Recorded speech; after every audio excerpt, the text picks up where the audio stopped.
Hello everyone, అందరికీ నమస్కారం. Welcome to our YouTube channel సర్కారీ శిక్షణ. ఈ లెక్చర్లో మనం ఫండమెంటల్ రైట్స్ గురించి డిస్కస్ చేద్దాం. సో ఫండమెంటల్ రైట్స్ మనకి ఏ పార్ట్లో ఉన్నాయి, అలాగే ఏమేం ఆర్టికల్స్ ఉన్నాయి, ఈ కంట్రీ నుండి మనం ఈ ఫండమెంటల్ రైట్స్ని తీసుకున్నాం, అలాగే ఫండమెంటల్ రైట్స్ యొక్క సీలియన్ ఫీచర్స్ ఏంది. సో ఇలా ఈచ్ అండ్ ఎవ్రీథింగ్ కూడా మనం ఫండమెంటల్ రైట్స్ గురించి ఇన్ డీటెయిల్డ్గా ఈ క్లాస్లో చూద్దాం. సో ఫస్ట్ మనకి ఈ ఫండమెంటల్ రైట్స్ అనేవి పార్ట్ 3 ఆఫ్ ఇండియన్ కాన్స్టిట్యూషన్లో ఉన్నాయి. సో ఈ పార్ట్ 3 ఆఫ్ ఇండియన్ కాన్స్టిట్యూషన్లో మనం ఏవైతే ఫండమెంటల్ రైట్స్ ఉన్నాయో దాన్ని మనం మ్యాగ్నా కార్టా ఆఫ్ ఇండియా అని కూడా అంటామన్నమాట. సో మనకి పార్ట్ 3 వచ్చేసి ఫండమెంటల్ రైట్స్ కదా, మరి పార్ట్ 1 అండ్ పార్ట్ 2 అంటే ఏమేమి ఉంటాయో చూద్దాం. సో మనకి పార్ట్ 1లో యూనియన్ అండ్ ఇట్స్ టెరిటరీ ఉంటుందన్నమాట. సో దీంట్లో ఆర్టికల్స్ వచ్చేసి 1 to 4. అలాగే పార్ట్ 2లో మనకి సిటిజన్షిప్ పైన ఉంటుంది. సో ఈ సిటిజన్షిప్ యొక్క ఆర్టికల్స్ వచ్చేసి మనకి 5th to 11th. So part 1 వచ్చేసి యూనియన్ అండ్ ఇట్స్ టెరిటరీకి సంబంధించి ఉంటుంది. అలాగే పార్ట్ 2 వచ్చేసి మనకి సిటిజన్షిప్. సో ఈ పార్ట్స్ అలాగే ఆ పార్ట్లో మనకి ఏమేమి ఉంటుంది, దాని యొక్క ఆర్టికల్స్ ఇవి సరిపోతాయి. అండ్ పార్ట్ 3 వచ్చేసి మనకి ఫండమెంటల్ రైట్స్ గురించి ఉంటుంది. అండ్ పార్ట్ 3 యొక్క ఆర్టికల్స్ ఏంటి అంటే ఆర్టికల్ 12 నుండి 35 వరకు ఫండమెంటల్ రైట్స్కి ఉంటుందన్నమాట. సో మనకి ఇప్పుడు ఈ ఫండమెంటల్ రైట్స్ ఈ కంట్రీ నుండి తీసుకున్నాం. సో ఈ ఫండమెంటల్ రైట్స్ మనం యూఎస్ఏ నుండి బారో చేసుకున్నాం అనమాట. సో మన దగ్గర ఫండమెంటల్ రైట్స్ని మ్యాగ్నా కార్టా ఆఫ్ ఇండియా అంటారు కదా, సేమ్ అలాగే ఈ ఫండమెంటల్ రైట్స్ని యూఎస్లో ఏమంటారంటే అమెరికన్ బిల్ ఆఫ్ రైట్స్ అని అంటారనమాట. అలాగే మన కాన్స్టిట్యూషన్లో ఫండమెంటల్ రైట్స్ని ఏమని టర్మ్ చేశారంటే కన్సైన్స్ ఆఫ్ కాన్స్టిట్యూషన్ అని టర్మ్ చేశారు. అలాగే ఈ ఫండమెంటల్ రైట్స్ యొక్క ఏం ఎస్టాబ్లిష్ చేస్తుంది అంటే మనకి పొలిటికల్ డెమోక్రసీని ఎస్టాబ్లిష్ చేస్తుంది అనమాట. సో ఇదంతా ఫండమెంటల్ రైట్స్ యొక్క బేసిక్ ఇన్ఫర్మేషన్ అనమాట. సో ఇప్పుడు మనం ఫండమెంటల్ రైట్స్ యొక్క సీలియన్ ఫీచర్స్ ఏంటో చూద్దాం. ఫస్ట్ వచ్చేసి మనకి ఫండమెంటల్ రైట్స్ అనేవి not absolute, they are qualified. So మనకి కాన్స్టిట్యూషన్ కొన్ని ఫండమెంటల్ రైట్స్ ఇస్తుంది. ఈ ఫండమెంటల్ రైట్స్ అంటే ఏంటి, ప్రాథమిక హక్కులు. సో ఇచ్చిన రైట్స్ అన్నీ మనకి అన్లిమిటెడ్ పవర్ ఉంటాయంటే లేదు. మనకి రైట్స్ అనేవి ఎంత ఇచ్చినా దానికి అన్లిమిటెడ్ పవర్ అయితే ఉంటుందన్నమాట. సో దాన్ని మనం నాట్ అబ్సల్యూట్ అంటాం. So fundamental rights are not absolute, they are qualified. So మనకి ఇక్కడ not unlimited rights, so unlimited rights అయితే మనకి ఉండవన్నమాట. అండ్ ఇంకోటి ఏంటి అంటే fundamental rights are justiciable and enforceable. So ఇప్పుడు మీ ఫండమెంటల్ రైట్స్ అనేది వయోలేట్ అయిందనుకోండి, సో మనం డైరెక్ట్గా సుప్రీంకోర్టుకి అప్రోచ్ అవ్వచ్చు అనమాట. అదే మనకి జస్టికబుల్ అండ్ ఎన్ఫోర్సబుల్కి సంబంధించింది. So fundamental rights are not absolute, they are qualified. And ఇంకోటి వచ్చేసి they are justiciable and enforceable. So ఎవరైనా సరే మన ఫండమెంటల్ రైట్స్ని వయోలేట్ చేస్తే మనం డైరెక్ట్గా సుప్రీంకోర్టుకి అప్రోచ్ అవ్వచ్చు అనమాట. అండ్ ఇంకోటి ఏంటి అంటే not sacrosanct or permanent. Government can seize some of the fundamental rights during emergency. So మనకి ఎమర్జెన్సీ ఉంటుంది కదా, సో మనకి 3 types ఆఫ్ ఎమర్జెన్సీస్ అనేవి ఉంటాయి: national emergency, state emergency and financial emergency. So మన కంట్రీలో ఎప్పుడైనా సరే ఏదైనా ఎమర్జెన్సీ వచ్చినప్పుడు మన గవర్నమెంట్ అనేది ఈ ఫండమెంటల్ రైట్స్ని సస్పెండ్ చేయడానికి ఛాన్స్ అనేది ఉంది. సో అదే మనకి థర్డ్ పాయింట్ అనమాట. సో ఇవి సాక్రోసైంట్ కాదు, అలాగే పర్మనెంట్ కాదు. ఎమర్జెన్సీ టైంలో మనం ఈ ఫండమెంటల్ రైట్స్ని సస్పెండ్ చేయొచ్చు అనమాట. సో ఏమేం రైట్స్ని సస్పెండ్ చేయొచ్చు, మనకి ఆర్టికల్ 358 ద్వారా ఆర్టికల్ 19 అనేది సస్పెండ్ చేయొచ్చు. అలాగే అకార్డింగ్ టు ఆర్టికల్ 359 మనకి ఎప్పుడైతే స్టేట్ ఎమర్జెన్సీ అవి ఉన్నాయో అప్పుడు మనం వేరే ఆర్టికల్స్ని సస్పెండ్ చేయొచ్చు అనమాట. అండ్ ఇంకోటి ఏంటి అంటే మనం ఫండమెంటల్ రైట్స్లో అన్ని ఆర్టికల్స్ని సస్పెండ్ చేయడానికి ఛాన్స్ అనేది ఉంది. కానీ ఎప్పుడు కూడా ఏ టైప్ ఆఫ్ ఎమర్జెన్సీ వచ్చినా కూడా మనం ఆర్టికల్ 20 అండ్ ఆర్టికల్ 29ని ఎప్పుడు కూడా సస్పెండ్ చేయలేమన్నమాట. సో ఈ పాయింట్ అయితే మీరు బాగా గుర్తుపెట్టుకోండి. Article 20 and article 21 can never be suspended during any kind of emergency. So ఇది మనకి సేలియన్ ఫీచర్కి సంబంధించింది. సో ఈ ఎమర్జెన్సీకి సంబంధించిన అన్నీ కూడా మనం ఫర్దర్ క్లాస్లో ఇన్ డీటెయిల్గా చూద్దాం. సో ఇప్పుడు మనం ఫండమెంటల్ రైట్స్ గురించి డిస్కస్ చేద్దాం. సో మన కాన్స్టిట్యూషన్ వచ్చినప్పుడు ఒరిజినల్ కాన్స్టిట్యూషన్ ఏదైతే ఉందో దాంట్లో మనకి ఫండమెంటల్ రైట్స్ అనేవి 7 types ఉన్నాయి. కానీ ఇప్పుడు మనకి ఎన్ని ఫండమెంటల్ రైట్స్ ఉన్నాయంటే 6 ఫండమెంటల్ రైట్స్ అనేవి ఉన్నాయి. సో ఇది కూడా మనకి క్వశ్చన్ అనేది అడుగుతారు. సో ఒరిజినల్ కాన్స్టిట్యూషన్లో మనకి ఎన్ని ఫండమెంటల్ రైట్స్ ఉన్నాయి అని క్వశ్చన్ అడుగుతారు. సో మనకి ఒరిజినల్ కాన్స్టిట్యూషన్లో 7 ఫండమెంటల్ రైట్స్ అయితే ఉన్నాయన్నమాట. సో ఇప్పుడు మనకి 6 ఫండమెంటల్ రైట్స్ ఉన్నాయి కదా, సో ఆ 6 ఫండమెంటల్ రైట్స్ ఏంటో చూద్దాం. సో ఫస్ట్ వన్ వచ్చేసి right to equality. So right to ఈక్వాలిటీలో మనకి 14 to 18 ఆర్టికల్స్ ఉన్నాయి. అలాగే right to freedom 19 to 22, right against exploitation 23-24, right to freedom of religion 25 to 28, అలాగే cultural and educational rights 29-30, right to constitutional remedies ఇది మనకి article 32. ఇది one of the most important fundamental rights అనమాట. So మనకి ఈ 6 fundamental rights అయితే ఇప్పుడు ఉన్నాయి. సో ఈ ఫండమెంటల్ రైట్స్ని గుర్తుపెట్టుకోవడానికి చిన్న ట్రిక్ ఏంటి అంటే రిఫరర్. సో రిఫరర్ అని మాత్రం గుర్తుపెట్టుకోండి. సో దీంట్లో ఫస్ట్ ఆర్ వచ్చేసి మనకి రైట్స్ని ఇండికేట్ చేస్తుంది. నెక్స్ట్ ఈ వచ్చేసి ఈక్వాలిటీ, ఎఫ్ అంటే ఫ్రీడమ్, ఈ అంటే మనకి ఎక్స్ప్లాయిటేషన్, ఆర్ అంటే రిలీజియన్, ఈ అంటే ఎడ్యుకేషన్, అండ్ ఇంకో ఆర్ వచ్చేసి రెమెడీస్. సో రిఫరర్లో మనకి equality, freedom, exploitation, religion, educational rights, అలాగే కాన్స్టిట్యూషనల్ రెమెడీస్ అనమాట. సో మనకి ఇప్పుడు 6 ఫండమెంటల్ రైట్స్ ఉన్నాయి కదా. సో మనకి ఒరిజినల్గా 7 ఉన్నాయన్నాం కదా. సో ఆ 7th ఫండమెంటల్ రైట్ ఏంటి అంటే రైట్ టు ప్రాపర్టీ. సో ఇది మనకి ఆర్టికల్ 31లో ఉండే, ఇది మనకి ఒరిజినల్ కాన్స్టిట్యూషన్లో ఉండే. మరి ఒరిజినల్ కాన్స్టిట్యూషన్లో ఈ ఫండమెంటల్ రైట్స్ని ఎప్పుడు రిమూవ్ చేశారని కూడా మనకి క్వశ్చన్ అనేది అడుగుతారనమాట. సో ఈ ఫండమెంటల్ రైట్స్ని మనం 44th కాన్స్టిట్యూషనల్ అమెండ్మెంట్ యాక్ట్ 1978 ద్వారా రైట్ టు ప్రాపర్టీని తీసేసామన్నమాట. సో దీన్ని మనం ఫండమెంటల్ రైట్స్ నుండి తీసేసి ఇప్పుడు ఇది మనకి లీగల్ రైట్ అనమాట. సో ఇది మనకి ఏ పార్ట్లో ఉంది, ఏ ఆర్టికల్లో ఉంది అని కూడా మనకి క్వశ్చన్ అనేది అడుగుతారు. సో ఇది మనకి ఇప్పుడు పార్ట్ 12 ఆఫ్ ఇండియన్ కాన్స్టిట్యూషన్లో ఉంది. సో పార్ట్ 12 వచ్చేసి మనకి ఫైనాన్స్ ప్రాపర్టీకి సంబంధించి ఉంటుంది. అండ్ ఇది వచ్చేసి మనకి ఆర్టికల్ 300A ఇన్సర్ట్ చేశారు. సో ఇప్పుడు రైట్ టు ప్రాపర్టీ అనేది ఫండమెంటల్ రైట్ కాదు, ఇది ఇప్పుడు మనకి లీగల్ రైట్ అనమాట. సో చాలామందికి ఆర్టికల్ కాన్స్టిట్యూషనల్ అమెండ్మెంట్ యాక్ట్ 44 అలాగే 42nd కాన్స్టిట్యూషనల్ అమెండ్మెంట్ యాక్ట్కి మనకి ఇయర్ అనేది కన్ఫ్యూజ్ అవుతుంటారు. సో మీరు ఎలా గుర్తుపెట్టుకోండి అంటే దీనికి 76 ఉంటుంది, దీనికి 78 ఉంటుంది. సో 4+2 అనేది మనకి 6 అవుతుంది. సో అలా గుర్తుపెట్టుకోండి. 42nd కాన్స్టిట్యూషనల్ అమెండ్మెంట్ యాక్ట్ వచ్చేసి మనకి 1976లో ఉంటుంది. అలాగే 44th కాన్స్టిట్యూషనల్ అమెండ్మెంట్ యాక్ట్ అంటే 4+4 అనేది మనకి 8 అవుతుంది. సో దీని యొక్క ఇయర్ వచ్చేసి మనకి 1978 అనమాట. సో ఇవంతా కూడా మనకి ఫండమెంటల్ రైట్స్కి రిలేటెడ్ అనమాట. సో ఇప్పుడు ఫండమెంటల్ రైట్స్లో ఉన్న అన్ని ఆర్టికల్స్ కూడా మనం ఇన్ డీటెయిల్డ్గా డిస్కస్ చేద్దాం. సో మనకి ఫండమెంటల్ రైట్స్లో 12 నుండి 35 వరకు అని చూసాం కదా. సో ఫస్ట్ మనకి ఆర్టికల్ 12 వచ్చేసి defines the term state. So మనం ఫండమెంటల్ రైట్స్లో డిఫరెంట్ ఆర్టికల్స్ అనేవి చూస్తాం కదా. సో అక్కడ మనకి స్టేట్ అని మెన్షన్ చేస్తారు. సో ఆ స్టేట్ యొక్క మీనింగే మనకి ఆర్టికల్ 12 అనేది చెప్తుందన్నమాట. సో స్టేట్ అన్నప్పుడు మనం ఏమేమి అజ్యూమ్ చేసుకోవచ్చు. సో స్టేట్ అనేది దేన్ని ఇండికేట్ చేస్తుంది అంటే గవర్నమెంట్ అండ్ పార్లమెంట్ ఆఫ్ ఇండియాని ఇండికేట్ చేస్తుంది. అలాగే government and legislature of each state or local or other authorities within India అనమాట. సో ఆర్టికల్ 12లో మనకి డిఫైన్స్ ద టర్మ్ స్టేట్ అనేది ఉంటుంది. అండ్ నెక్స్ట్ ఆర్టికల్ వచ్చేసి ఆర్టికల్ 13. సో ఇది మనకి most important article. So article 13లో ఏముందో చూద్దాం. సో ఆర్టికల్ 13 వచ్చేసి మనకి laws inconsistent with or in derogation of fundamental rights are void. So దీని యొక్క మీనింగ్ ఏంటి అంటే ఇప్పుడు పార్లమెంట్ ఒక లా అనేది పాస్ చేసింది. సో ఈ లా అనేది ఒకవేళ ఫండమెంటల్ రైట్స్ని వాయిలేట్ చేసింది అనుకోండి. సో సుప్రీంకోర్టు అనేది ఈ లాని ఎప్పుడైనా సరే వాయిడ్ ఆర్ ఇన్వాలిడ్గా కన్సిడర్ చేయొచ్చు అనమాట. సో ఏదైనా లా ఒకవేళ పార్లమెంట్ చేస్తే అది మన ఫండమెంటల్ రైట్ని వాయిలేట్ చేసింది అనుకోండి, సుప్రీంకోర్టు దాన్ని నల్ అండ్ వాయిడ్గా కన్సిడర్ చేయొచ్చు అనమాట. సో అది మనకి ఆర్టికల్ 13లో ఉంటుంది.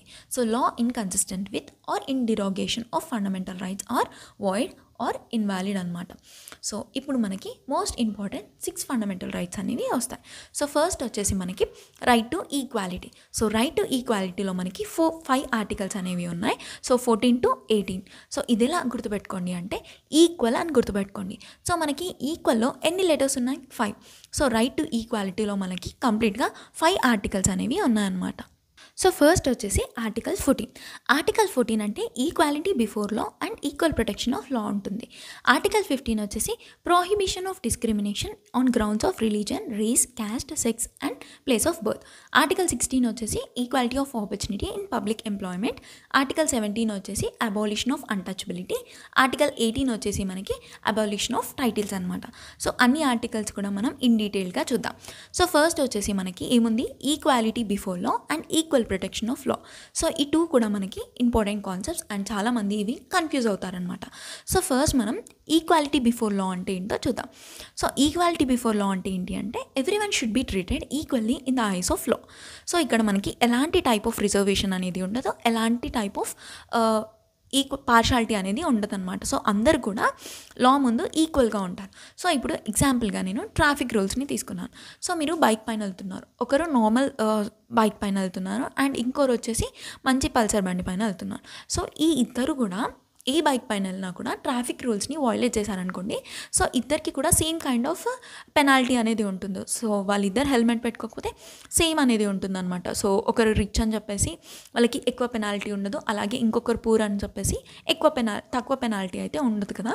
సో ట్రాఫిక్ రూల్స్ వచ్చేసి మనకి ఈక్వాలిటీ బిఫోర్ లా ముందు ఉంటుందన్నమాట. సో ఇక్కడ ఏంటి అంటే అందరూ కూడా ఈక్వల్గా ఉంటారు లా ముందు. సో ఇది మనం ఎక్కడి నుండి తీసుకున్నామంటే ఇది మనం యూకే నుండి బారో చేసుకున్నాం అనమాట. ఇది మనకి నెగిటివ్ ఫామ్ని రిప్రజెంట్ చేస్తుంది. సో ఈక్వాలిటీ బిఫోర్ లా అంటే అందరూ కూడా లా ముందు ఈక్వల్గా ఉంటారు. సో ఎగ్జాంపుల్గా మీరు ట్రాఫిక్ రూల్స్ని గుర్తుపెట్టుకోండి.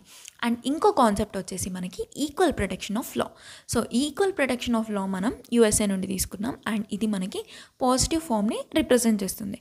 సో ఇక్కడ ఏంటి అంటే same law will be applicable to all people equally across society. So ఇక్కడ ఏంటి అంటే నార్మల్గా ఇది ఒక పాయింట్కి ఇప్పుడు ఓసీ వాళ్ళు ఉన్నారు, అలాగే ఎస్సీ వాళ్ళు ఉన్నారు, అలాగే మైనారిటీస్ వాళ్ళు ఉన్నారు. సో ఈక్వాలిటీ బిఫోర్ లాలో అందరూ ఈక్వల్గా ఉంటారు. సో ఎలాంటి రిజర్వేషన్ అనేది మనకి అక్కడ ఉండదు. కానీ ఈక్వల్ ప్రొటెక్షన్ ఆఫ్ లాలో ఎలా ఉంటుంది అంటే ఇప్పుడు వీళ్ళు లోవర్ క్లాస్లో ఉన్నారు కదా. సో ఈ లోవర్ క్లాస్ని అప్పర్ క్లాస్ వాళ్ళకి ఈక్వల్ చేయడానికి మనం వీళ్ళకంటూ కొన్ని రిజర్వేషన్స్ అనేవి చేస్తాం. సో వాళ్ళకంటూ కొన్ని స్పెషల్ ప్రొవిజన్స్ అనేవి చెప్తాం. సో అప్పుడు స్పెషల్ ప్రొవిజన్స్ ఇచ్చినప్పుడు వీళ్ళంతా కూడా మనకి ఈక్వల్గా ఉంటారు. సో ఇది మనకి ఈక్వల్ ప్రొటెక్షన్ ఆఫ్ లాకి సంబంధించిందనమాట. సో ఈ ఈక్వల్ ప్రొటెక్షన్ ఆఫ్ లాలో మనం రిజర్వేషన్స్ అనేవి ప్రొవైడ్ చేయొచ్చు. సో అప్పుడు ఏమవుతుంది అంటే అందరూ కూడా ఈక్వల్గా అవుతారనమాట అక్రాస్ ద సొసైటీ. సో ఇది మనకి equality before law and equal protection of లాకి ఉన్న డిఫరెన్స్ అనమాట. నెక్స్ట్ ఆర్టికల్ వచ్చేసి ఆర్టికల్ 15. సో మనకి దీంట్లో 6 క్లాజెస్ అనేవి ఉన్నాయి. సో ఆ 6 క్లాజెస్ కూడా మీరు గుర్తుపెట్టుకోవాలన్నమాట. సో మనకి ఎగ్జామ్లో ఎలా అడుగుతారంటే ఆర్టికల్ 15(3) దేనికి రిలేటెడ్ అని కూడా అడుగుతారు. సో మనం ఆర్టికల్ 15లో only prohibition of citizens on grounds of religion, race, caste, sex or place of birth ఇది ఒక్కటే నేర్చుకున్నాం కదా. సో 3 అని ఏంటి అంటే స్ట్రక్ అయిపోతాం. సో అలా మీరు కన్ఫ్యూజ్ అవ్వకండి. సో ఫస్ట్ దాంట్లో మనకి కొన్ని గ్రౌండ్స్ పైన ఎక్కడ కూడా మనకి డిస్క్రిమినేషన్ అనేది ఉండకూడదని ఆర్టికల్ 15 చెప్తుందన్నమాట. సో ఆర్టికల్ 15 వచ్చేసి మనకి డిస్క్రిమినేషన్ ఎక్కడ కూడా ఉండొద్దు. సో దేనిపైన డిస్క్రిమినేషన్ అనేది ఉండకూడదు, వీళ్ళు పర్టికులర్ రిలీజన్ అని చెప్పేసి డిస్క్రిమినేషన్ అనేది ఉండొద్దు, రేస్ పైన ఉండొద్దు, సో క్యాస్ట్కి సంబంధించి కానీ సెక్స్కి సంబంధించి కానీ అలాగే ప్లేస్ ఆఫ్ బర్త్కి రిలేటెడ్గా కానీ మనకి ఎక్కడ కూడా డిస్క్రిమినేషన్ అనేది ఉండకూడదు అనమాట. సో సెకండ్ క్లాజ్ వచ్చేసి ఏంటి అంటే సేమ్ ఇవే గ్రౌండ్స్ పైన మనకి యాక్సెస్ టు షాప్ కానీ పబ్లిక్ రెస్టారెంట్స్ కానీ హోటల్స్ కానీ ఎంటర్టైన్మెంట్స్కి కానీ ఇప్పుడు మనకి ఎగ్జామ్లో ఈ టైప్ ఆఫ్ క్వశ్చన్స్ అనేవి ఎలా అడుగుతున్నారంటే ఇప్పుడు నార్మల్గా మీరు ఒక సినిమా హాల్కి అయితే వెళ్ళారు. సో మీరు మూవీ చూస్తున్నప్పుడు మీ పక్కన మీ ఇంట్లో పనిచేసే పని వాళ్ళు ఉన్నారనుకోండి. సో వాళ్ళని మీరు ఇక్కడ నుండి వెళ్ళిపోండి, సో నేను హయ్యర్ క్లాస్ మీరు లోవర్ క్లాస్, సో మనం ఇద్దరం కలిసి మూవీ చూడడానికి వీల్లేదు, సో మిమ్మల్ని ఇక్కడ మూవీ చూడడానికి ప్రొహిబిట్ చేస్తున్నా అని చెప్పడానికి మీకు రైట్ అనేది లేదనమాట. సో అది మనకి ఆర్టికల్ 15(2) సెకండ్ క్లాజ్లో ఉంటుందన్నమాట. సో డిపెండింగ్ ఆన్ వాళ్ళ రీజన్ని బట్టి, రేస్ బట్టి కానీ, క్యాస్ట్ బట్టి కానీ, సెక్స్ బట్టి కానీ, అలాగే ప్లేస్ ఆఫ్ బర్త్ బట్టి కానీ మనం షాప్స్కి అలౌ చేయకపోవడం కానీ, పబ్లిక్ రెస్టారెంట్స్కి అలౌ చేయకపోవడం కానీ, హోటల్స్కి కానీ, మూవీస్కి కానీ ఇలా మనం ఎక్కడ కూడా డిస్క్రిమినేషన్ అనేది చేయొద్దు అనమాట. ఇది మనకి 15 క్లాస్ 2లో ఉంటుంది. అలాగే ఇంకోటి ఇది ఏలో ఉంటుంది. అలాగే బీలో ఏంటి అంటే యూజ్ ఆఫ్ వెల్స్ కానీ, ట్యాంక్స్ కానీ, బాతింగ్ గార్డ్స్ కానీ, సో వీటికి డిస్క్రిమినేషన్ అనేది చేయొద్దు.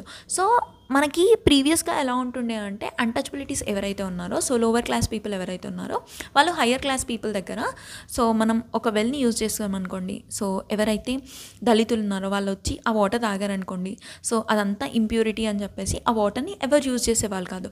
సో అది మనం అప్పట్లో ఉంటుండే, ఇప్పుడు మనకు అలా ఎక్కడ కూడా లేదు. కానీ కొన్ని రిమోట్ ఏరియాస్లో ఇప్పటికీ కూడా అది అలా ఉంది. సో మనకి ఆర్టికల్ 15(2) క్లాజ్ ఏమని చెప్తుంది అంటే అలా ఎక్కడ కూడా మనం డిస్క్రిమినేషన్ అనేది చేయొద్దు అని ఆర్టికల్ 2nd క్లాజ్ అనేది మనకి చెప్తుంది అనమాట. అండ్ ఆర్టికల్ 15 థర్డ్ క్లాజ్లో ఏమని ఉంటుంది అంటే మనకి స్టేట్ అనేది కొన్ని స్పెషల్ ప్రొవిజన్స్ అనేవి ఉమెన్ అలాగే చిల్డ్రన్కి పెట్టవచ్చు అనమాట. సో ఇక్కడ మనం సెక్స్కి రిలేటెడ్ అంటే ఉమెన్కి డిస్క్రిమినేషన్ అనేది చేయొద్దని చెప్పాం కదా, కానీ మన స్టేట్ అనేది కొన్ని కండిషన్స్ మనకి స్పెషల్ ప్రొవిజన్స్ అనేది ఉమెన్కి కానీ చిల్డ్రన్కి కానీ ప్రొవైడ్ చేయొచ్చు అనమాట. అలాగే 15 Clause 4లో ఏముంటుంది అంటే ఎస్సీ కానీ ఎస్టీ వాళ్ళకి కానీ స్పెషల్ ప్రొవిజన్స్ అనేవి ప్రొవైడ్ చేయొచ్చు. సో వాళ్ళని డిస్క్రిమినేట్ చేయొద్దు, కానీ వాళ్ళ కోసం కొన్ని స్పెషల్ ప్రొవిజన్స్ అనేవి పెట్టొచ్చు అనమాట. సో ఇది మనం ఆర్టికల్ 14లో ఈక్వల్ ప్రొటెక్షన్ ఆఫ్ లాలో చూసాం కదా. సో ఎవరైతే లోవర్ క్లాస్ పీపుల్ ఉన్నారో వాళ్ళకంటూ కొన్ని స్పెషల్ రిజర్వేషన్స్ అనేవి ప్రొవైడ్ చేయొచ్చు అని. సో మనకి ఆ స్పెషల్ ప్రొవిజన్స్ అనేవి మనం ఎస్సీ వాళ్ళకి ఎస్టీ వాళ్ళకి 15 Clause 4 వల్ల మనం ఆ స్పెషల్ ప్రొవిజన్స్ అనేవి ఇవ్వచ్చు అనమాట. అండ్ నెక్స్ట్ వచ్చేసి 15 Clause 5. సో దీంట్లో ఏంటి అంటే ఏవైతే ప్రైవేట్ ఎడ్యుకేషనల్ ఇన్స్టిట్యూషన్స్ ఉన్నాయో దాంట్లో మనకి ఎస్సీ వాళ్ళకి ఎస్టీ వాళ్ళకి రిజర్వేషన్స్ అనేవి అడ్మిషన్ ఇవ్వడానికి ప్రొవైడ్ చేశారనమాట. సో నెక్స్ట్ క్లాజ్ వచ్చేసి 15th Clause. సో ఇది మనకి రీసెంట్గా యాడ్ చేశారు. సో ఇది ఏ కాన్స్టిట్యూషనల్ అమెండ్మెంట్ ద్వారా కూడా యాడ్ చేశారని క్వశ్చన్ అనేది అడుగుతారు. సో 103 కాన్స్టిట్యూషనల్ అమెండ్మెంట్ యాక్ట్ 2019లో మనకి ఎవరైతే ఓసీ వాళ్ళు ఉన్నారో దాంట్లో ఎకనామికల్లీ వీకర్ సెక్షన్ ఉంటారు కదా, వాళ్ళకి 10% రిజర్వేషన్ అనేది కాన్స్టిట్యూషన్ ప్రొవైడ్ చేసింది అనమాట. సో అది మనకి 15 Clause 6లో ఉంటుంది. సో మనకి ఆర్టికల్ 15లో ఎలాంటి డిస్క్రిమినేషన్ చేయొద్దు. సో ఆన్ గ్రౌండ్స్ ఆఫ్ ఏమేం పైన ఉంటుందని కూడా క్వశ్చన్ అడగవచ్చు. So religion, race, caste, sex or place of birth. So second క్లాస్లో ఏముంటుంది, షాప్స్కి కానీ పబ్లిక్ రెస్టారెంట్స్కి కానీ వాళ్ళకి యాక్సెస్ అనేది డినై చేయలేము. అండ్ థర్డ్లో ఏముంటుంది, కొన్ని స్పెషల్ ప్రొవిజన్స్ అనేది ఉమెన్కి చిల్డ్రన్కి ఉండొచ్చు. అలాగే ఫోర్త్లో special provisions for SC and ST. And ఫిఫ్త్లో ఏంటి అంటే ఎస్సీ ఎస్టీ వాళ్ళకి ప్రైవేట్ ఇన్స్టిట్యూషన్స్కి కూడా అడ్మిషన్ అనేది ప్రొవైడ్ చేయొచ్చు అనమాట. అండ్ 15 Clause 6లో ఏముంటుంది అంటే 10% reservation for economically weaker section. Next article వచ్చేసి ఆర్టికల్ 16.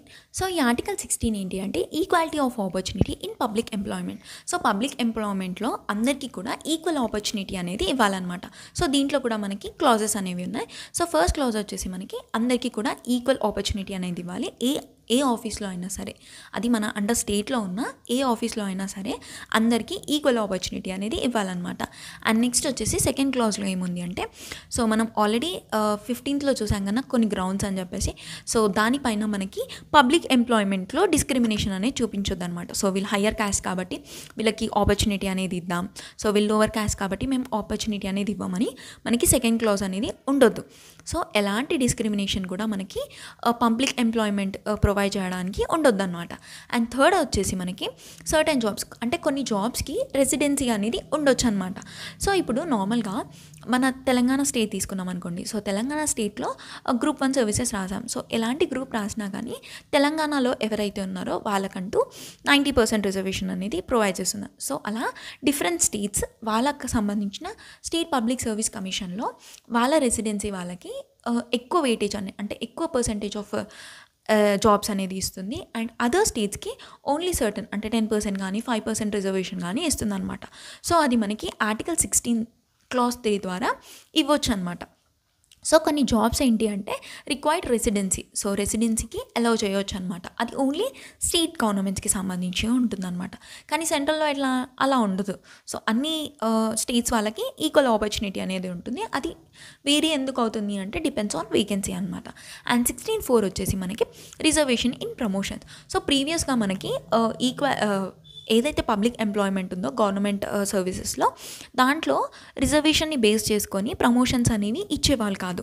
కానీ కొన్ని రోజుల తర్వాత ఏమైంది అంటే ప్రమోషన్స్కి కూడా రిజర్వేషన్స్ అనేవి ప్రొవైడ్ చేయాలని మనకి ఆర్టికల్ 16 Clause 4లో యాడ్ చేశారనమాట. సో దీనికి రిలేటెడ్గా ఒక ఇంపార్టెంట్ కేసు అనేది గుర్తుపెట్టుకోండి. సో ఇంద్రస్వామి కేసు అనేది చాలా చాలా ఇంపార్టెంట్. సో ఈ కేసు ద్వారానే మనకి ఓబీసీ వాళ్ళకి ఇప్పుడు ఏదైతే ఉందో 27% రిజర్వేషన్ అది మనకి ప్రొవైడ్ చేశారు. అండ్ దీంట్లో మనకి 3 ఇంపార్టెంట్ థింగ్స్ వచ్చాయి. ఫస్ట్ వన్ వచ్చేసి ఓబీసీ వాళ్ళకి 27% రిజర్వేషన్ ఇచ్చారు.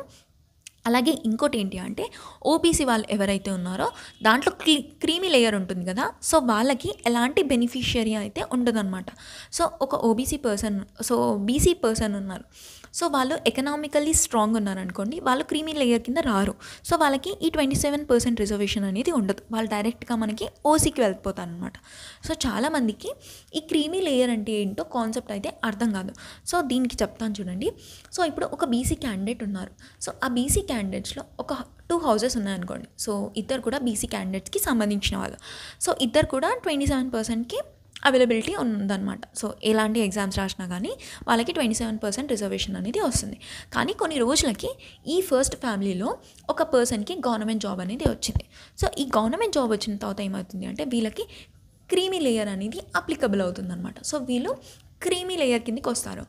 సో క్రీమీ లేయర్కి వచ్చినప్పుడు ఏంటి అంటే నెక్స్ట్ ఎవరైతే ఎగ్జామ్ రాస్తారో వాళ్ళకి ఓబీసీ సర్టిఫికేట్ అనేది ఉండదన్నమాట. సో ఆల్రెడీ వాళ్ళ దాంట్లో ఒకరు గవర్నమెంట్ ఎంప్లాయీ ఉన్నారు కాబట్టి వాళ్ళకి ఈ 27% రిజర్వేషన్ అనేది ఉండదు. సో నెక్స్ట్ పర్సన్ ఎవరైతే ఉన్నారో వాళ్ళు డైరెక్ట్గా ఓపెన్ కేటగిరీకి వస్తారనమాట. సో నెక్స్ట్ కేటగిరీలో అంటిల్ అండ్ అన్లెస్ వాళ్ళు క్రీమీ లేయర్కి వెళ్ళే వరకు వాళ్ళకి బెనిఫిషియరీ అనేది ఉంటుందన్నమాట. సో క్రీమీ లేయర్ అనేది ఓన్లీ బీసీ వాళ్ళకే ఉంటుంది అండ్ ఎస్సీ ఎస్టీ వాళ్ళకి ఎలాంటి క్రీమీ లేయర్ కూడా ఉండదు. సో ఎందుకని కూడా క్వశ్చన్ అనేది మనకి డౌట్ ఉంటుంది. సో బీసీ వాళ్ళు ఏంటి అంటే వాళ్ళు సోషల్లీ బ్యాక్వర్డ్ పీపుల్ కాదు. సో ఓన్లీ వాళ్ళు ఎకనామికల్లీ బ్యాక్వర్డ్ పీపుల్. కానీ ఎస్సీ అండ్ ఎస్టీలో ఏంటి అంటే వాళ్ళు ఆల్రెడీ సోషల్లీ బ్యాక్వర్డ్ అలాగే ఎకనామికల్లీ బ్యాక్వర్డ్ కాబట్టి వాళ్ళకి ఎలాంటి క్రీమీ లేయర్ కూడా అప్లికబుల్ కాదనమాట. సో సెకండ్ పాయింట్ వచ్చేసి క్రీమీ లేయర్ అనేది నాట్ బెనిఫిటెడ్. అండ్ ఇంకోటి వచ్చేసి ఏమని చెప్పింది అంటే సో మనం ఎస్సీ వాళ్ళకి సర్టెన్ రిజర్వేషన్ పర్సంటేజ్ ఇచ్చాం, అలాగే ఎస్టీ వాళ్ళకి ఇచ్చాం, అలాగే బీసీ వాళ్ళకి ఇచ్చాం. సో ఎవరికి ఎంత ఇవ్వండి కానీ రిజర్వేషన్ క్యాప్ అనేది 50% కన్నా ఎక్కువ అయితే ఉండకూడదు. సో మీరు ఎస్సీ వాళ్ళకి 20 ఇస్తున్నారా, ఎస్టీ వాళ్ళకి 20 ఇస్తున్నారా, బీసీ వాళ్ళకి 27 ఇస్తున్నారా, ఇదంతా అవసరం లేదు. సో మీరు ఎవరికి ఏదన్నా ఇచ్చుకోండి కానీ రిజర్వేషన్ అనేది 50% కన్నా ఎక్కువ ఉండొద్దని మనకి ఇంద్రస్వామి కేసులో చెప్పారనమాట. నెక్స్ట్ ఆర్టికల్ వచ్చేసి ఆర్టికల్ 17.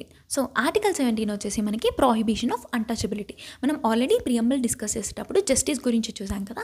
సో జస్టిస్ వచ్చేసి మనకి social justice, economic justice and political justice ఉంది. సో సోషల్ జస్టిస్లో మనం ఆర్టికల్ 17ని ఇంక్లూడ్ చేసుకొని చూసాం. సో అందరు కూడా ఈక్వల్గా ఉండాలి. సో ఎలాంటి అన్టచబిలిటీ అనేది ఉండకూడదు అనమాట. సో ప్రీవియస్ పాతకాలంలో మనకి ఉంటుండే. సో అప్పట్లో ఎలా అంటే ఎస్సీ ఎస్టీ వాళ్ళని విలేజెస్లోకి రానిచ్చేవాళ్ళు కాదు. ఎవరైతే లోవర్ క్లాస్ పీపుల్ ఉన్నారో వాళ్ళు మన సరౌండింగ్స్లో ఉండకూడదు, వాళ్ళు ఎలాంటి మన థింగ్స్ని ముట్టుకోకూడదు, అంటరానితనం అంటారు కదా. సో అదంతా మనకి అప్పట్లో ఉంటుండే. సో మనకి ఆర్టికల్ 17 అనేది అలాంటిది ఎక్కడ కూడా ఉండొద్దు. సో అలాంటివి ఎవరైనా ఫాలో అయినా కూడా వాళ్ళకంటూ పనిష్మెంట్స్ ఉంటాయని చెప్పేసి మనకి ఆర్టికల్ 17 చెప్తుంది. సో ఆర్టికల్ 17లో మనకి ప్రొహిబిషన్ ఆఫ్ అన్టచబిలిటీ అనేది ఉంటుందన్నమాట.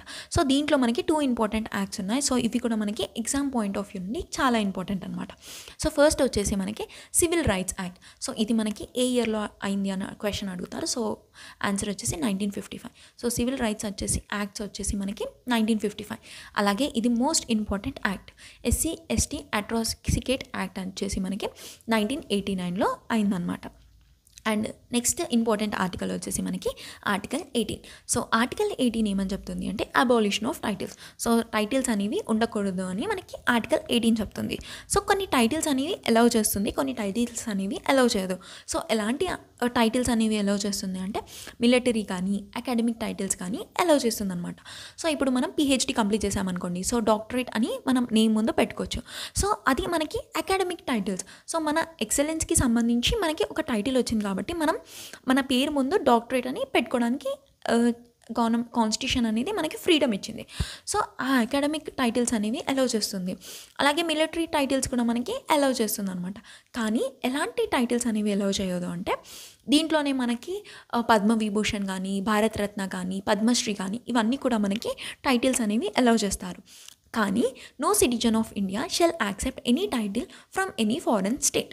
సో మనకి ఫారెన్ స్టేట్ ఏదైతే ఉందో అది వాళ్ళు మనకి ఏదన్నా టైటిల్ ఇచ్చారనుకోండి అది మనం యాక్సెప్ట్ చేయడానికి లేదనమాట. సో అంటిల్ అండ్ అన్లెస్ మనకి ప్రెసిడెంట్ దానికి అలౌ చేస్తేనే, ప్రెసిడెంట్ మనకి పర్మిషన్ ఇస్తేనే ఆ టైటిల్ని మనం తీసుకోవడానికి ఎలిజిబిలిటీ అనేది ఉంటుంది. సో ఆర్టికల్ 17 వచ్చేసి మనకి ప్రొహిబిషన్ ఆఫ్ అన్టచబిలిటీ, ఆర్టికల్ 18 వచ్చేసి మనకి abolition of titles. So right to ఈక్వాలిటీలో మనకి 5 ఆర్టికల్స్ ఉన్నాయి. రైట్ టు ఫస్ట్ వచ్చేసి మనకి 14లో equality before law and equal protection of law, 15 వచ్చేసి ప్రొహిబిషన్ ఎలాంటి డిస్క్రిమినేషన్ ఉండొద్దు, 16 వచ్చేసి అందరికీ ఈక్వల్ ఆపర్చునిటీ ఉండాలి పబ్లిక్ ఎంప్లాయ్మెంట్లో, అలాగే 17 వచ్చేసి అన్టచబిలిటీ అండ్ 18 వచ్చేసి మనకి అబాలిషన్ ఆఫ్ టైటిల్స్ అనమాట.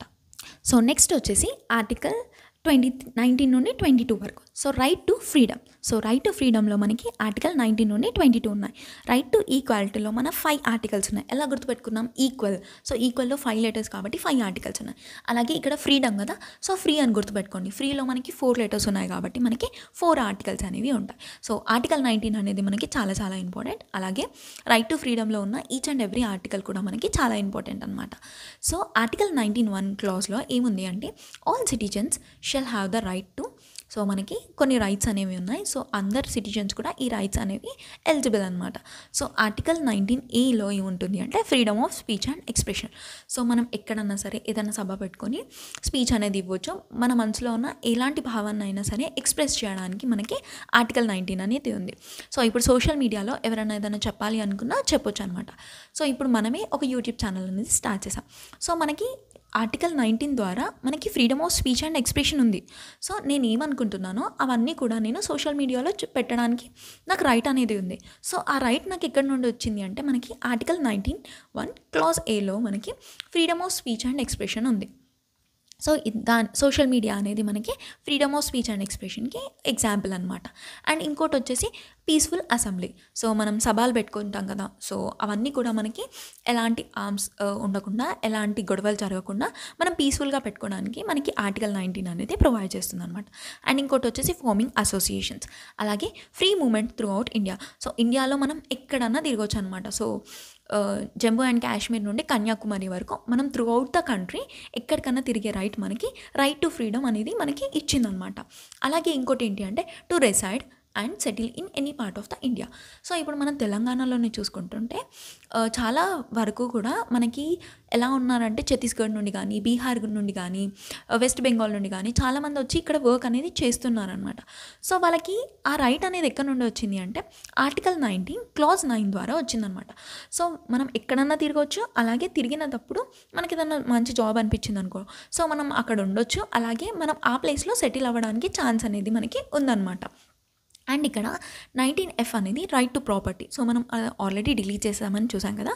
సో ఆర్టికల్ 31 అలాగే ఆర్టికల్ 19(1)(f) అనేది మనకి రైట్ టు ప్రాపర్టీకి సంబంధించింది. సో అది ఫండమెంటల్ రైట్ నుండి డిలీట్ అయ్యి మనకి లీగల్ రైట్గా యాడ్ అయిందనమాట. సో నెక్స్ట్ వచ్చేసి ఆర్టికల్ 19(1)(g). సో ఇక్కడ ఏంటి అంటే to practice any profession, carry on any business, occupation are trade. So మనం ఇక్కడ ఏం చెప్పాం, ఎక్కడన్నా తిరగవచ్చు, ఎక్కడన్నా మనం జాబ్ అనేది తీసుకోవచ్చు. అలాగే మనం ఎక్కడన్నా బిజినెస్ పెట్టుకోవడానికి మనకి రైట్ అనేది ఉందన్నమాట. సో రైట్ టు ఫ్రీడమ్లో మనకి 6 ఆర్టికల్స్ అనేవి చాలా ఇంపార్టెంట్. సో ఈ 19 ఆర్టికల్లో మనం ఈ 6 రైట్స్ని ఎలా గుర్తుపెట్టుకోవాలి అంటే శామ్ రో అని గుర్తుపెట్టుకోండి. సో శామ్ రో. సో ఎస్ అంటే స్పీచ్ అండ్ ఎక్స్ప్రెషన్, ఏ అంటే అసెంబ్లీ, ఏ అంటే అసోసియేషన్, ఎం అంటే మూమెంట్, ఆర్ అంటే రిసైడ్ అండ్ ఓ అంటే ఆక్యుపేషన్. సో మీరు ఇలా గుర్తుపెట్టుకోకుండా డైరెక్ట్గా కూడా గుర్తుపెట్టుకోవచ్చు. సో ఫస్ట్ మనకి ఫ్రీడమ్ అన్నారు కదా, సో మనం ఏదన్నా మాట్లాడుకోవచ్చు అనమాట. సో అలాగే మాట్లాడుకొని మనం అసెంబ్లీ చేసుకోవచ్చు, అసోసియేషన్ కూడా ఫామ్ చేసుకోవచ్చు. అసోసియేషన్ ఫామ్ చేసుకున్నాం కదా మనం త్రూ అవుట్ ద ఇండియా తిరగడానికి ఛాన్స్ అనేది ఉంది. సో తిరుగుతూ ఉండగా మనం ఏదో ఒక ప్లేస్లో సెటిల్ అవ్వడానికి ఛాన్స్ అయితే ఉంది. అలాగే ఆ సెటిల్ అయిన ప్లేస్లో మనం ఎలాంటి ఆక్యుపేషన్ కానీ ఎలాంటి బిజినెస్ కానీ పెట్టుకోవడానికి ఛాన్స్ అనేది ఉందన్నమాట. సో ఇలా మీరు రైట్ టు ఫ్రీడమ్ని గుర్తుపెట్టుకోండి అనమాట. సో మనకి ఆర్టికల్ 19లో ఇదే క్వశ్చన్స్ అనేది అడుగుతారు. సో ఇంకోటి ఏంటి అంటే ఆర్టికల్ F అనేది డిలీట్ అయింది. అండ్ ఆర్టికల్ 19(2), 3, 4, 5, 6 సో ఇవన్నీ కూడా మనకి ఈ ఆర్టికల్స్ ఏవైతే ఉన్నాయో వాటికి యొక్క రిస్ట్రిక్షన్స్ అనమాట. సో దీని పాయింట్ ఆఫ్ వ్యూ నుండి ఎగ్జామ్లో మనకి క్వశ్చన్స్ అనేవి అడుగురు. సో ఇది మనకి యూపీఎస్సీ ఎగ్జామ్స్లోనే క్వశ్చన్స్ అనేవి అడుగుతారు. సో అదంతా మనకు అవసరం లేదు. సో ఒకటి గుర్తుపెట్టుకొని 19(1)(a)లో మనకి 6 క్లాజెస్ అనేవి ఉన్నాయి ఇప్పుడు. సో ఆ 6 క్లాజెస్ అనేవి ఏ క్లాజ్లో ఏది ఉందో గుర్తుపెట్టుకోవాలి. అలాగే 19(2), 3, 4, 5, 6 అనేవి మనకి రీజనబుల్ రిస్ట్రిక్షన్స్ అనేవి ఉన్నాయన్నమాట.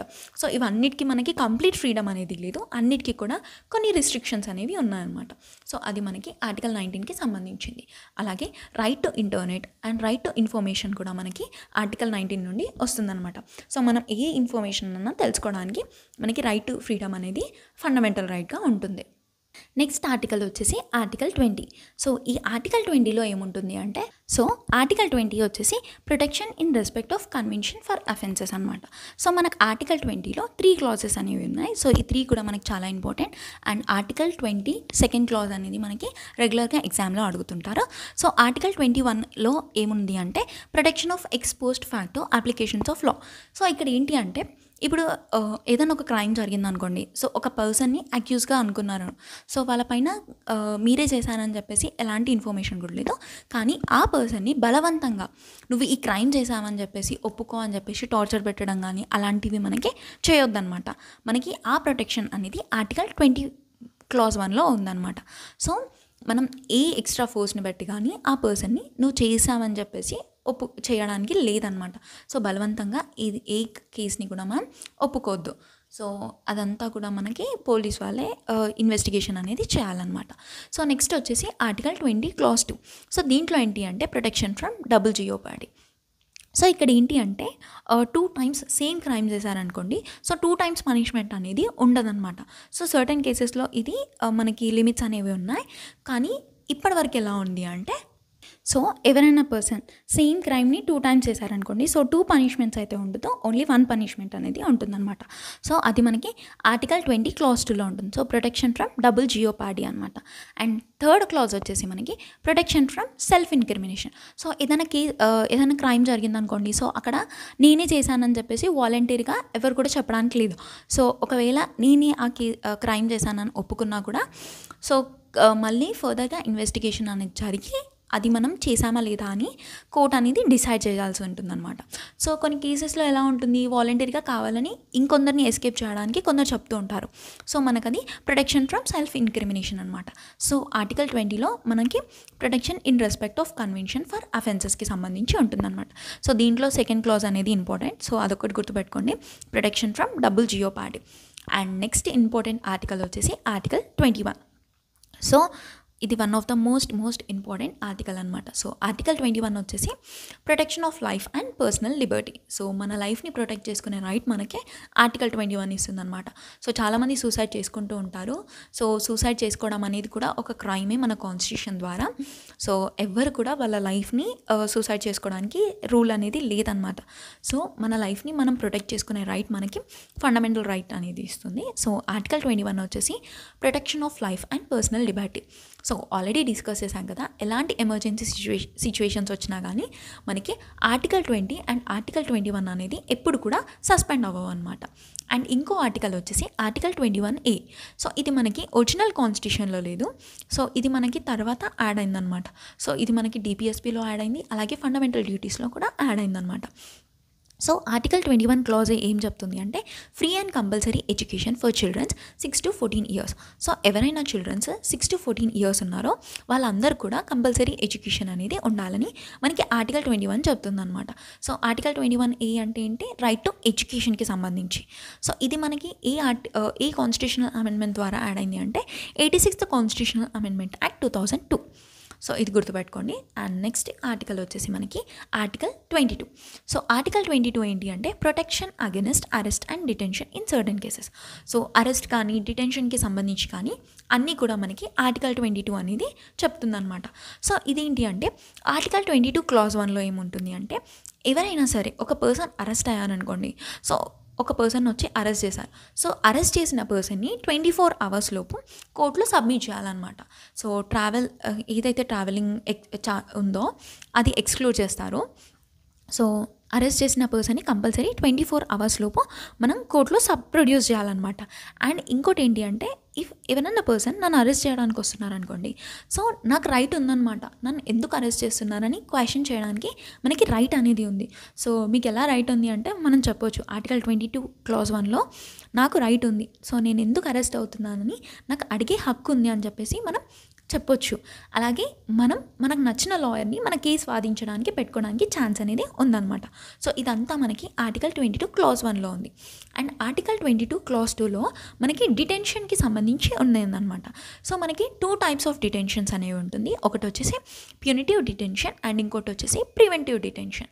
సో, ప్యూనిటివ్ అంటే ఏంటి అంటే పనిష్మెంట్స్ అనేవి after trial and convention. So, మనం ఇప్పుడు ఒక క్రైమ్ అయిందనుకోండి. సో, ఫస్ట్ వాళ్ళు అక్యూజ్డ్గా ఉంటారు.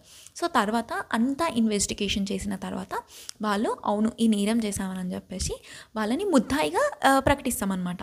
సో, అప్పుడు వాళ్ళకి పనిష్మెంట్ అనేది ఇస్తాం. సో అదంతా మనకి ప్యూనిటీలో ఉంటుంది.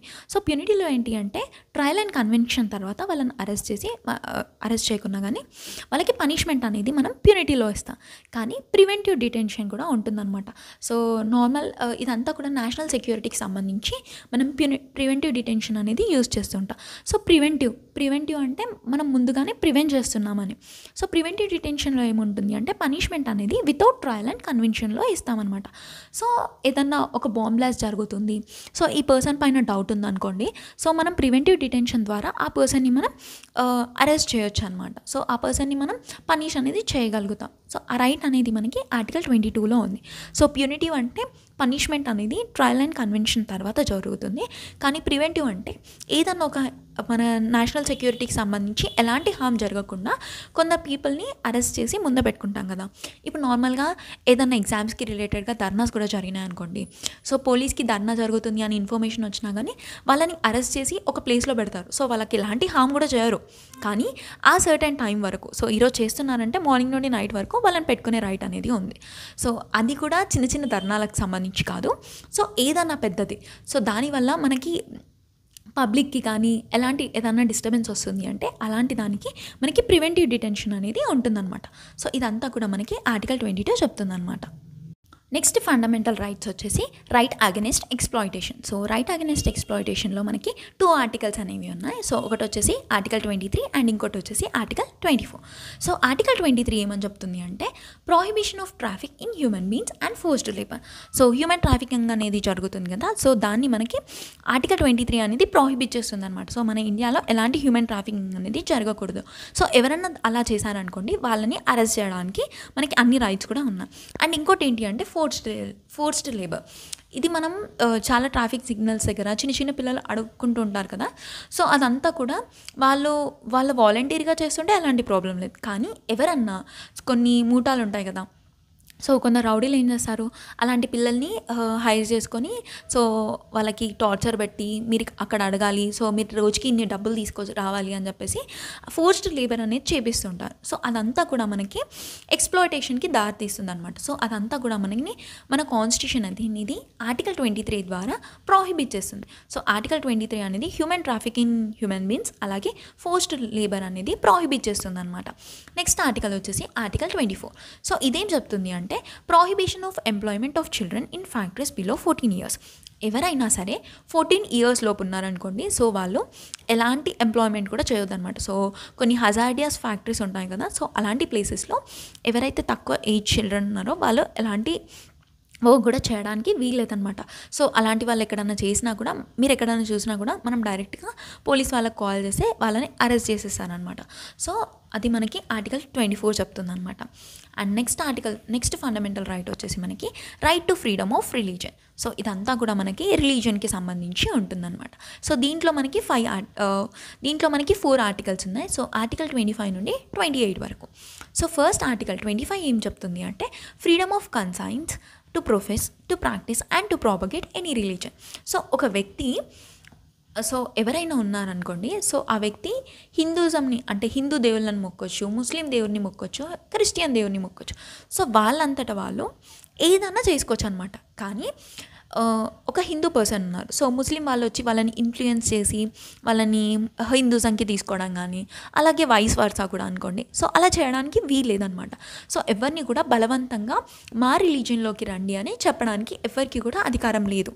కానీ మన ఓన్గా మనం ఒకవేళ హిందువులు ఉన్నారనుకోండి, వాళ్ళు ముస్లింకి కన్వర్ట్ అవ్వచ్చు, అలాగే ముస్లిం వాళ్ళు హిందూకి కన్వర్ట్ అవ్వచ్చు, అలాగే క్రిస్టియన్ వాళ్ళు హిందూ కావచ్చు, హిందూ వాళ్ళు క్రిస్టియన్ కావచ్చు. సో ఎవరిది వాళ్ళు వాలంటీర్గా అయితే ఎలాంటి ప్రాబ్లం లేదు. కానీ ఇంకొకరిని హర్ట్ చేయొద్దు, అలాగే కంపల్సరీ వాళ్ళని ఫోర్స్ అనేది చేయకూడదు అనమాట. So freedom of conscience to profess కానీ, ప్రాక్టీస్ చేయడానికి కానీ, ప్రాపగేట్ చేయడానికి కానీ మనకి రైట్ అనేది ఉంది. సో ఇప్పుడు నార్మల్గా భగవద్గీత అనేది చెప్తూ ఉంటారు కదా, సో అది ప్రాపగేట్ చేయడం, సో అది అంటిల్ అండ్ అన్లెస్ ఇంకొకరికి హార్మ్ చేసేంత వరకు మనం ఏదన్నా మన రిలీజన్కి సంబంధించి ప్రాపగేట్ అనేది చేసుకోవచ్చు అనమాట. అండ్ 26th ఆర్టికల్ ఏం చెప్తుంది అంటే టు మేనేజ్ రిలీజియస్ అఫైర్స్. ఏవైతే మన రిలీజియన్కి సంబంధించి ఉన్నాయో అవన్నీ కూడా మనం మేనేజ్ చేసుకోవడానికి రైట్ అనేది ఉందన్నమాట. అండ్ ఆర్టికల్ 27 వచ్చేసి payment of taxes for promotion of any particular religion. So ఇక్కడ స్టేట్ అనేది ఎక్కడ కూడా ఇన్వాల్వ్ అవ్వదండి. సో స్టేట్ వచ్చేసి మీరు ఈ పర్టికులర్ రీజియన్కి మేము ట్యాక్స్ కలెక్ట్ చేస్తున్నామని ఎక్కడ కూడా చెప్పడానికి లేదు. కానీ ఎవరు పర్టికులర్ రీజియన్ వాళ్ళు వాళ్ళ రిలీజన్కి సంబంధించి ట్యాక్సెస్ అనేది తీసుకోవచ్చు అనమాట. So payment of taxes for promotion of any religion అనేది ఉంది. అండ్ ఆర్టికల్ 28 వచ్చేసి మనకి as to attend at religious instructions religious worship in certain educational institutions. So మనకి ఇప్పుడు నార్మల్గా ఎడ్యుకేషనల్ ఇన్స్టిట్యూషన్స్ ఏవైతే కంప్లీట్గా స్టేట్ వల్ల రన్ అవుతుందో దాంట్లో మనం ఎక్కడ కూడా ఒక పర్టికులర్ రిలీజన్ని ప్రాపగేట్ చేయడానికి వీల్లేదు. కానీ కొన్ని ఎడ్యుకేషనల్ ఇన్స్టిట్యూషన్స్ ఉన్నాయి. సో ఎలాంటివి మైనారిటీ ఇన్స్టిట్యూషన్స్ కానీ అలా కాకుండా కొన్ని క్రిస్టియన్ స్కూల్స్ ఉంటాయి కదా. సో అక్కడ ఏంటి అంటే వాళ్ళ రిలీజియన్కి సంబంధించిన ఇన్స్ట్రక్షన్స్ కానీ చెప్పడం కానీ వాళ్ళ రిలీజియన్కి సంబంధించి చెప్పడం కానీ జరుగుతుండొచ్చు. సో అది మనకి ఆర్టికల్ 28 ఇస్తుందన్నమాట. ఏంటి, as to attend at religious instructions కానీ religious worship in certain educational institution. So అలా మనం చేసుకోవడానికి ఆర్టికల్ 28 అయితే చెప్తుంది. కానీ అంటిల్ అండ్ అన్లెస్ మన రిలీజియన్ యొక్క బిలీఫ్స్ కానీ ఇంకొకరిని హార్మ్ చేయొద్దు. అండ్ ఇదంతా కూడా వాలంటరీగా ఉండాలన్నమాట. ఎవరు కూడా మనల్ని ఫోర్స్ చేయొద్దు. సో అంటిల్ అండ్ అన్లెస్ అది అయ్యేంత వరకు మనకి right to freedom of religion అనేది కరెక్ట్గానే ఉంటుంది. నెక్స్ట్ ఫండమెంటల్ రైట్స్ వచ్చేసి cultural and educational rights. So cultural and educational రైట్స్లో మనకి 2 ఆర్టికల్స్ అయితే ఉన్నాయి. సో ఒకటి వచ్చేసి ఆర్టికల్ 29 అండ్ ఇంకోటి వచ్చేసి ఆర్టికల్ 30 అనమాట.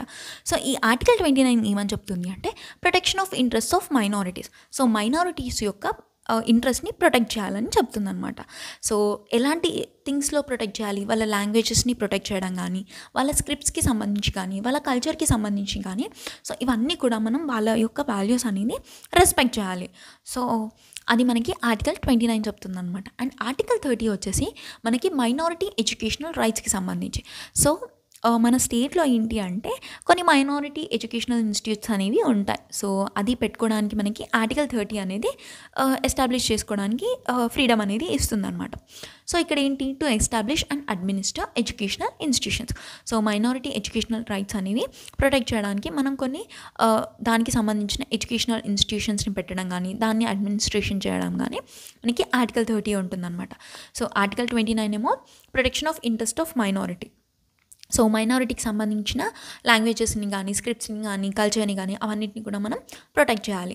అలాగే ఇంకోటి ఏంటి, ఆర్టికల్ 30 వచ్చేసి మనకి వాళ్ళ యొక్క ఎడ్యుకేషనల్ రైట్స్ని ప్రొటెక్ట్ చేయాలి. సో ఎలాంటివి, ఎస్టాబ్లిష్ అండ్ అడ్మినిస్ట్రేటివ్ ఎడ్యుకేషనల్ ఇన్స్టిట్యూషన్స్కి సంబంధించి కానీ. And last time fundamental right వచ్చేసి మనకి right to constitutional remedies. So ఇది మనకి ఆర్టికల్ 32లో ఉంది. సో ఇది one of the most important fundamental right అనమాట. So right to constitutional remedy మనకి ఆర్టికల్ 32లో ఉంది. సో దీన్ని మనకి heart and soul of Indian constitution అని చెప్పారు. So heart and soul of Indian constitution మనకి ఎవరు చెప్పారని క్వశ్చన్ అడుగుతా. సో మనకి ఎవరు చెప్పారు, doctor B R Ambedkar. So preamble is a heart and soul of Indian constitution అని ఎవరు చెప్పారో మనం ప్రీవియస్ ప్రియంబుల్ క్లాస్లో చూసాం కదా. సో దానికి ఆన్సర్ అనేది కమెంట్ చేయండి. And heart and soul of Indian constitution అనేది రైట్ టు కాన్స్టిట్యూషనల్ రెమెడీ అని మనకి డాక్టర్ బిఆర్ అంబేద్కర్ గారు చెప్పారు. అండ్ ఇంకోటి ఏంటి అంటే ఈ ఆర్టికల్లో మనకి ఏం చెప్తుంది అంటే ఎవరైనా సరే మన ఫండమెంటల్ రైట్ని వయోలేట్ చేస్తే మనం డైరెక్ట్గా సుప్రీంకోర్టుకి వెళ్ళొచ్చు అనమాట. ఆల్రెడీ సేలియంట్ ఫీచర్స్లో చూసాం కదా, ఫండమెంటల్ రైట్స్ అనేవి ఎన్ఫోర్సబుల్ అండ్ జస్టికబుల్ ఇన్ నేచర్ అని. సో ఎవరైనా సరే మన ఫండమెంటల్ రైట్స్ని వయోలేట్ చేస్తే మనం డైరెక్ట్గా సుప్రీంకోర్టుకి వెళ్ళొచ్చు. సో సుప్రీంకోర్టులో ఏ ఆర్టికల్ ద్వారా వెళ్ళొచ్చు అంటే ఆర్టికల్ 32. అలాగే మనకి హైకోర్టుకి కూడా వెళ్ళొచ్చు అనమాట. హైకోర్టుకి ఎలా వెళ్ళొచ్చు, ఆర్టికల్ 226 అనమాట. సో మనం దీన్ని మన ఫండమెంటల్ రైట్స్ వయోలేషన్ అనేది కొన్ని రిట్స్ అనేది ఉంటాయన్నమాట. సో ఈ రిట్స్ అనేది మనం యూకే నుండి బారో చేసుకున్నాం. సో ఈ రిట్స్కి సంబంధించిన క్వశ్చన్స్ అనేవి మనకి most important questions. So fundamental రైట్స్కి సంబంధించి అంతా కూడా అయిపోయింది. So last time final topic వచ్చేసి మనకి రిట్స్కి సంబంధించింది అనమాట. సో ఫస్ట్ రిట్ వచ్చేసి హేబియస్ కార్పస్.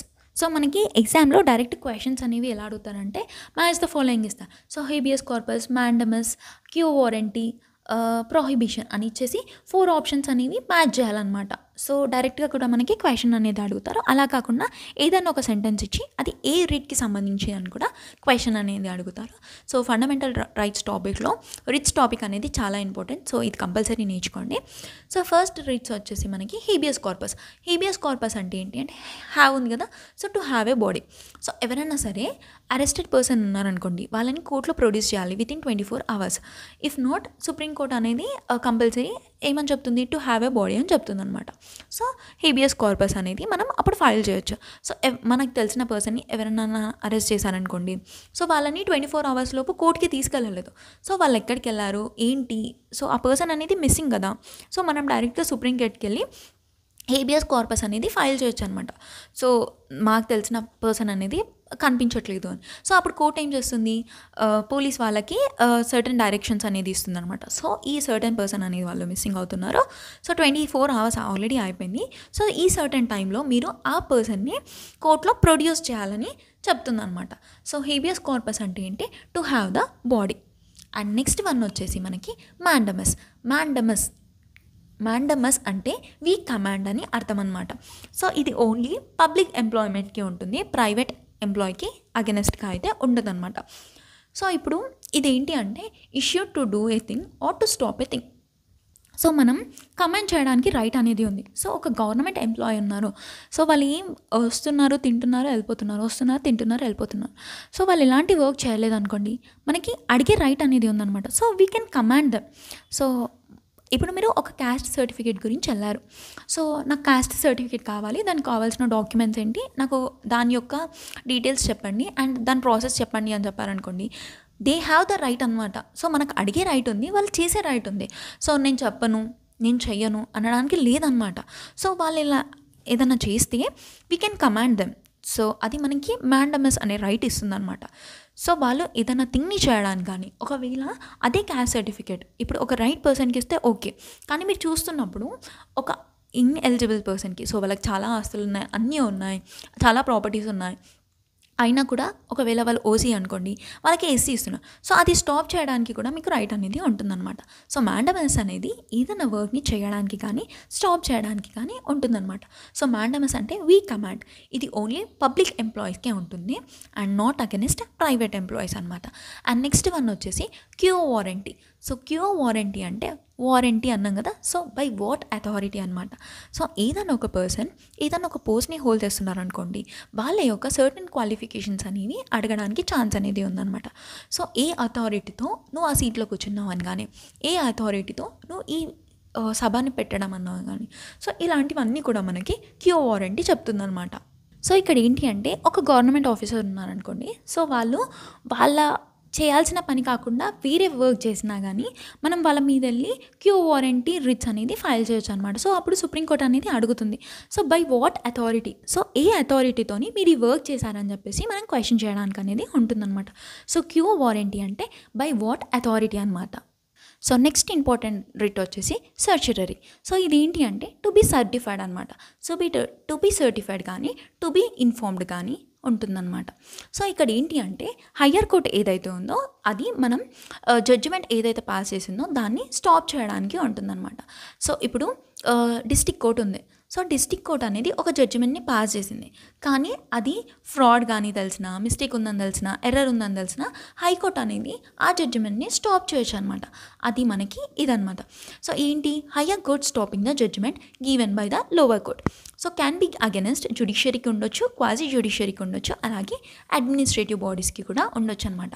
జడ్జిమెంట్స్ ఎలాంటి జడ్జిమెంట్స్ని స్టాప్ చేయొచ్చు, ఒకవేళ జడ్జిమెంట్ అనేది ఫ్రాడ్ ఉన్నా కానీ, మిస్టేక్ ఉన్నా కానీ, ఎర్రర్గా ఉన్నా కానీ.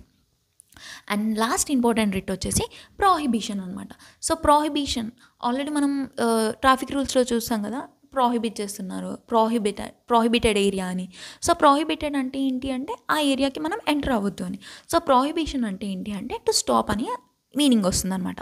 సో ఇది సేమ్ మనకి ఏదైతే ప్రీవియస్ రిట్ చూసామో సేమ్ అలాగే ఉంటుంది, కానీ ఇక్కడ ఏంటి అంటే ఏదైనా జడ్జిమెంట్ సేమ్ ఇప్పుడు డిస్ట్రిక్ట్ కోర్ట్ అనేది ఆ జడ్జిమెంట్ని పాస్ చేయకన్నా ముందు ప్రొసీడింగ్స్ అనేది చేస్తుంది అనుకోండి, డైరెక్ట్గా వీ కెన్ స్టాప్, అంటే ప్రొసీజర్ అనేది మధ్యలోనే స్టాప్ చేయడానికి రైట్ అనేది ఉందన్నమాట. సో అది మనకి ప్రాహిబిషన్ రిట్ అనేది ఇస్తుందన్నమాట. So by stopping the procedure in between అనమాట. ఇది ఎప్పుడైతే జడ్జిమెంట్ పాస్ చేశాక స్టాప్ చేసేదాన్ని అంటామో, అలాగే ఇదేమంటాం, ఎప్పుడైనా సరే ప్రొసీజర్ అనేది మధ్యలో స్టాప్ చేయడానికి కూడా ఉంటుందన్నమాట. సో ఇది మనకి జ్యుడిషియరీకి, క్వాసీ జ్యుడిషియరీకి ఉంటుంది, కానీ అడ్మినిస్ట్రేటివ్ బాడీస్కి అయితే ఉండదన్నమాట. సో ఇదంతా కూడా మనకి ఫండమెంటల్ రైట్స్కి సంబంధించింది. సో మనకి 6 ఫండమెంటల్ రైట్స్ ఉంటాయని చూసాం కదా. ఫస్ట్ వన్ వచ్చేసి రైట్ టు ఈక్వాలిటీ 14 to 18 ఉంటుంది. అలాగే right to freedom 19 to 22, right against exploitation 23 and 24, right to freedom of religion 25 to 28, cultural and educational rights article 29 and 30, right to constitutional remedies వచ్చేసి article 32 అనమాట. So చాలామంది 32 వరకే stop చేసేసారు, కానీ 12, 13 కానీ 33, 34, 35 కానీ మనం చదవం. కానీ మనకి ఎగ్జామ్ పాయింట్ ఆఫ్ వ్యూ నుండి జస్ట్ ఆ ఆర్టికల్స్ అనేవి దేనికి రిలేటెడ్ కూడా ఇంపార్టెంట్ అనమాట. సో ఆర్టికల్ 33 వచ్చేసి ఏంటి అంటే పార్లమెంట్కి పవర్ ఉంటుందన్నమాట. So parliament powers to modify armed force rights ఏవైతే ఉన్నాయో అది మనం పార్లమెంట్కి పవర్ ఉంటుందన్నమాట మోడిఫై చేయడానికి. సో ఆర్టికల్ 33 వచ్చేసి ఆర్మ్డ్ ఫోర్స్కి రిలేటెడ్గా ఉంటుంది. అలాగే ఆర్టికల్ 34 వచ్చేసి మనకి మార్షియల్ లాస్కి, 33 ఏమో ఆర్మ్డ్ ఫోర్సెస్, 34 ఏమో మార్షియల్ లాస్ అనమాట. ఆర్టికల్ 35 వచ్చేసి మనకి power of parliament to make laws and give effects to certain fundamental rights. So పార్లమెంట్కి ఏదన్నా లా మేక్ చేయడానికి పవర్ ఉంటుంది, అలాగే ఆ ఏదైతే లా మేక్ చేశారో దానికి ఫండమెంటల్ రైట్స్కి ఎఫెక్ట్ ఇవ్వడానికి కూడా పవర్ అనేది ఉంటుందన్నమాట. సో 33 వచ్చేసి ఆర్మ్డ్ ఫోర్సెస్, 34 వచ్చేసి మార్షియల్ లాస్, 35 వచ్చేసి power of parliament to make laws and give effects to certain fundamental rights. So మనం ఈ క్లాస్లో ఏమేమి ఫండమెంటల్ రైట్స్ ఉన్నాయి, సో ఒరిజినల్ కాన్స్టిట్యూషన్లో మనకి ఫండమెంటల్ రైట్స్ డిలీట్ అయింది, సో అది ఇప్పుడు లీగల్ రైట్గా ఎలా అయింది, అండ్ ఫండమెంటల్ రైట్స్లో ఉన్న ఇంపార్టెంట్ ఆర్టికల్స్ అన్నీ కూడా డిస్కస్ చేసాం. అలాగే ఈ ఫండమెంటల్ రైట్స్ మనకి ఎప్పుడెప్పుడు సస్పెండ్ చేయొచ్చు అది కూడా చూసాం. సో ఫండమెంటల్ రైట్స్కి సంబంధించి అంతా కూడా నేను ఈ వీడియోలో కంప్లీట్ చేశాను. సో వన్స్ మీరు ఈ వీడియో కంప్లీట్ చేశాక ఒక్కసారి ప్రీవియస్ ఇయర్స్ క్వశ్చన్స్ని సాల్వ్ చేయండి. సో అన్ని క్వశ్చన్స్ కూడా మీరు సాల్వ్ చేస్తారు.